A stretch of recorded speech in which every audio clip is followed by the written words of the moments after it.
Hello, my name is Beck and welcome to a recommendations video. This is a styled video of if you like this thing, then you will like this thing. And I've tried to match the books in this video up with manga. So any popular books that have particular themes or patterns in them, you'll probably like the manga that I recommend corresponding with those books. So let's get into my first recommendation of this video. So my first recommendation is if you like The City of Brass and if you like Mistborn, then you're going to like the manga I talk about next. So the things in The City of Brass and Mistborn that correspond with this manga that I'm going to recommend are The City of Brass is a fantasy book. It's a high fantasy and it's set in Cairo, and then it goes off to a magical world of Divabad. And because it's kind of a fantasy book set in a real place, that is why I wanted to recommend this particular manga. And also I'm likening it to Mistborn because it has a very hard magic system in the sense that there are a lot of rules. And so the manga that I want to recommend is Fullmetal Alchemist Brotherhood if you want to watch the anime, because there was a new anime made and that follows the manga. Old anime doesn't follow the manga because the manga wasn't finished yet, but I'm going to recommend the manga for Fullmetal Alchemist. And if you haven't heard about what it's actually about, it's about two brothers. They are alchemists and they break the one law of alchemy that is taboo, and that is human transmutation. So their mother ends up passing away at the beginning of the series and they want to bring her back. They're just kids, but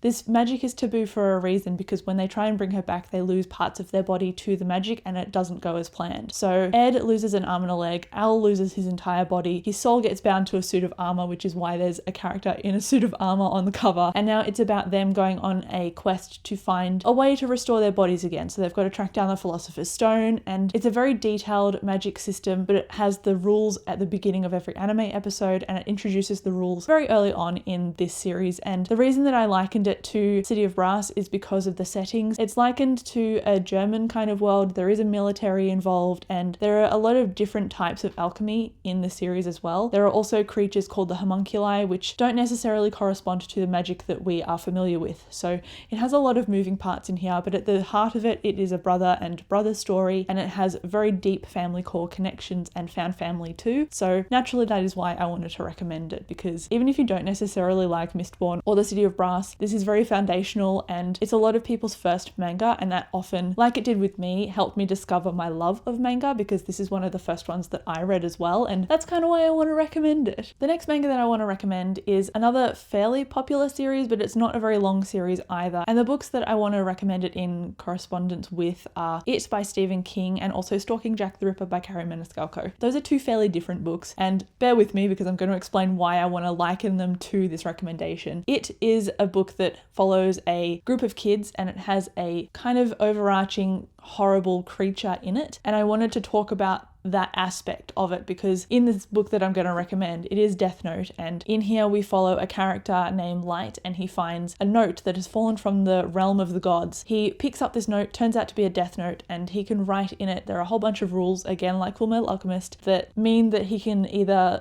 write their name down and then the person dies of a heart attack, or he can write their name down and there are a whole bunch of other ways that he can manipulate that. So he starts to kill off criminals in this world, and that raises the question of morality. Is he good for killing off these criminals, and with ultimate power, does that corrupt ultimately? So that's what this describes, and it also has a cat and mouse story at the heart of it. So the reason that I'm likening this to It is because it has an overarching monster in it, like an all-seeing, all-knowing creature that haunts these kids. And then in this book, there is an all-seeing force that enables Light to kill things. The reason that I'm also likening it to Stalking Jack the Ripper, which is a young adult mystery book, because it has that cat and mouse element in it, and it also has like a romance in it as well. This is the same. And the romance doesn't take over the story the way that it tends to dominate the YA space. This is a kind of like an idealized romance, so it's obviously not a healthy romance, but the way that it gets played into the story is very manipulative of human nature, and so that's why I want to recommend this one. It is a crime book and it is a mystery book. It is a cat and mouse book, so if crime scenes, if murder, if goriness aren't really your thing, then don't necessarily go into this first as like the first manga you pick up. But for me, it was one of my first mangas, and I read it when I was usually reading like romance comedy mangas, so it was pretty different to what I was used to, but I ended up loving it. It is one of my favorites, and I do want to go back and reread it because I think there's going to be a lot of stuff that I missed, considering it's a mystery with a lot of detail the first time I read it. So Death Note is one that I really enjoyed, and it is one that I tend to recommend to people, even if mystery isn't your like most common genre that you pick up in fiction, it probably will be something that you'd be interested in a manga form. Now, next up is a series that I was hesitating about recommending because it is a series that personally, while I enjoyed it, I ended up not continuing the series, and it is Attack on Titan. And the things that I wanted to recommend this as being like were The Walking Dead and Prince of Thorns. So obviously, because this is an apocalyptic book, that's why I wanted to liken it to The Walking Dead, but only because the creatures in here, the Titans, are the force that are trying to kill humanity, and they're very much like zombies, but like on crack, because they are so much bigger, they're so much more powerful, and they can wreak that much more havoc on humanity than just fighting people one-on-one, biting them, and have that ramification later on in the story as the zombie virus takes over. This is much more on a grander scale, and there is a military force that have these flying capabilities because they've got technology that attached their waist and legs to enable them to move around the town and the cities really easily and really nimbly so that they can navigate between the Titans and attack them in their weak points. So that's why I want to liken it to The Walking Dead, because I know that likening any apocalyptic book to The Walking Dead is basically the same as likening any fantasy book to Game of Thrones. I'm not doing it in a gimmicky sense, I'm doing it because it genuinely does have similarities. And so the other book that this is similar to is Prince of Thorns, and I wasn't sure about likening it to Prince of Thorns, but Prince of Thorns follows a character named Yorg. He's both 11 and 14 in the first book because you're getting flashbacks, and he is a very non-trustworthy character. He's an unreliable narrator. He is a very dark, morally grey character. Not even morally grey, he's just like evil. And he has rebelled against his family, or he's rebelled against the king rather, because someone murdered his family in cold blood. He ended up surviving, and then his father, who is the king, didn't go down the path of revenge, and Yorg wants revenge. So that's Yorg's story in The Prince of Thorns. I'm recommending it to liken to this book because some of the story is told in flashbacks. A lot of the characters in here are faced with a lot of dark stuff, and so it often is quite morally grey and in some cases evil that people justify to themselves. So that's where the likeness comes from there. But Attack on Titan follows a group of key characters. Mostly we follow Eren, and if you're not sure about the series, read the first volume or two and that'll really set the stage for you, because later on in the series I found that there were a lot of characters that I didn't love as much as Eren, and so I was a bit iffy with continuing it for that reason. And also I was buying the manga physically,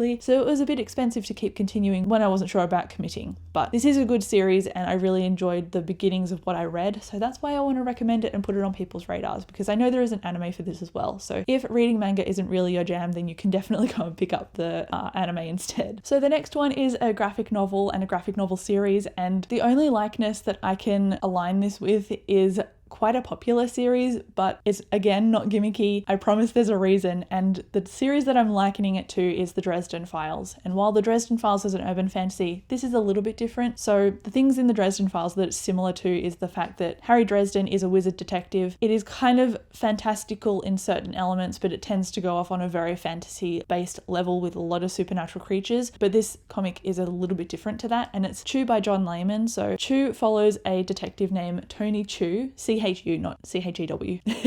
And he is a detective and he's got a secret, and it's a weird secret. So Dresden's secret is that he's a wizard, but he doesn't really necessarily keep that secret, but he does similar work to Tony in the sense that both of them are detectives involved with the police and they do odd, weird cases. So Tony Chew is cyberpathic, which means he gets psychic impressions from whatever he eats. It also means he's a hell of a detective as long as he doesn't mind nibbling on the corpse of a murder victim to figure out who done it and why. So this has weird, quirky characters in it, the same way that Dresden has oddness, quirky-esque kind of characters in it as well. And I think the humour from Dresden is more done in that series than the humour here, but while this does have gruesome stuff in it, it also has a lot of humour in it too, so Dresden was the closest thing that I could find to recommend this with. I try and include 2 recommendations for each manga or graphic novel I've got, but I could only really think of Dresden for this, and I think it fits enough for me to just stand on Dresden alone. So I want to recommend Chew. It is funny, it's fun. I think there's also some sexual representation in here for bisexuality and queerness in general, and I like seeing that in my comics, so it's just a nice surprise when that pops up as well. This is fun, it's funny. I need to reread it so I can get myself re-updated on the series and get more volumes, because I've let this kind of sit and I regret doing that because it's been one that I've really enjoyed, and I have no idea whether this series is finished or not, or if it's still ongoing, but regardless, I'm going to get back into it, so you should too. Okay, so the next book that I want to recommend is based on 2 others, and I'm going to base this on the Lunar Chronicles and the Gentleman's Guide to Vice and Virtue. Again, both quite eclectic picks, but I have my reasons. In the Lunar Chronicles, it is a sci-fi sci-fi series that does retellings of fairy tales, and because of that sci-fi aspect and because of the found family aspect in it, that is why I wanted to liken this next recommendation to the Lunar Chronicles. And also I wanted to liken it to Gentleman's Guide, only because Gentleman's Guide had a random travel narrative in it. I did not expect it to be as travel centric as I envisioned, even though I guess the general premise is that Monty is going on a journey, essentially his gap year, but set in an alternate history. And so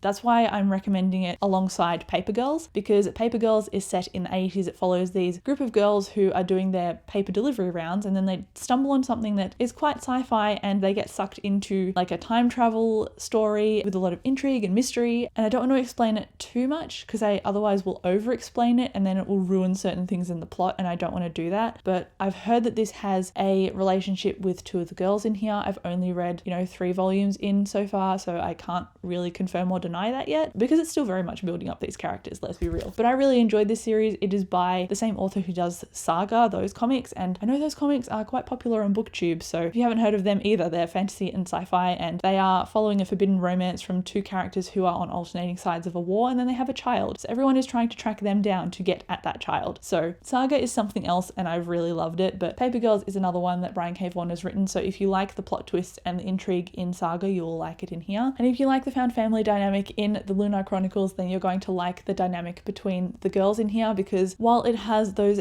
more tender moments, it does get rough and tumble in certain points as well, and I found that quite realistic. So that is why I want to recommend Paper Girls, because not only does it have an awesome story, it also has a beautiful art style in all of the purples and pinks and blues. So it's a bit of a different stylized comic, but it's one that I think will be beneficial to pick up and give a go. And now we are on to the last book on this list, or rather the last comic book on this list, and I'm going to recommend it because if you're a huge YA reader, you'll very easily pick this one up, and I'm going to liken it to Warcross by Mary Lou and Renegades by Marissa Meyer, in the sense that in Renegades there are superpowers and characters who are quite young coming to terms with that as like a coming of age story as well, trying to keep their identity secret but also trying to understand themselves and understand the people around them. And then Warcross has a sci-fi centric narrative where there is a VR space that a lot of people like living in, and a main character hacks into it by accident, gets discovered, and then gets brought on secretly to become the hacker in this game so that she can track down other people doing wrong. So the series that I'm talking about is Miss Marvel. The first volume is called No Normal, and it's about this girl Kamala, and she accidentally gets Miss Marvel's powers, and so she's very much navigating these abilities while also trying to stay secret, hence the secret identity aspect that is prevalent in Warcross and Renegades. I like that she's very clumsy at trying to figure out these powers, because I feel like that's what any of us would be like in discovering powers. We don't take to it like a fish to water straight away, and it was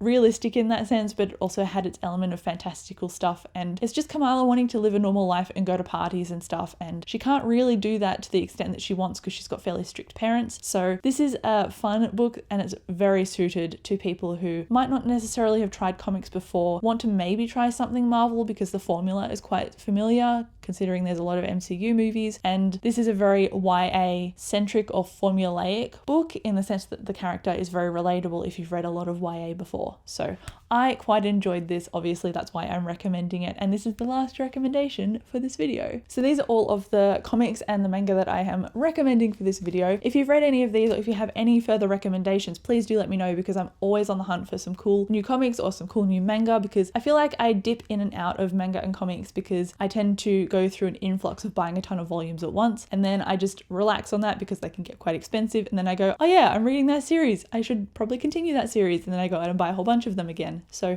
if you have a recommendation that you think I should be like, oh yeah, and then go out and buy it, do let me know in the comments. Let me know if you've read these before. Thank you so much for watching this video. I will chat to you down in the comments section, and I will catch you in my next video. Bye.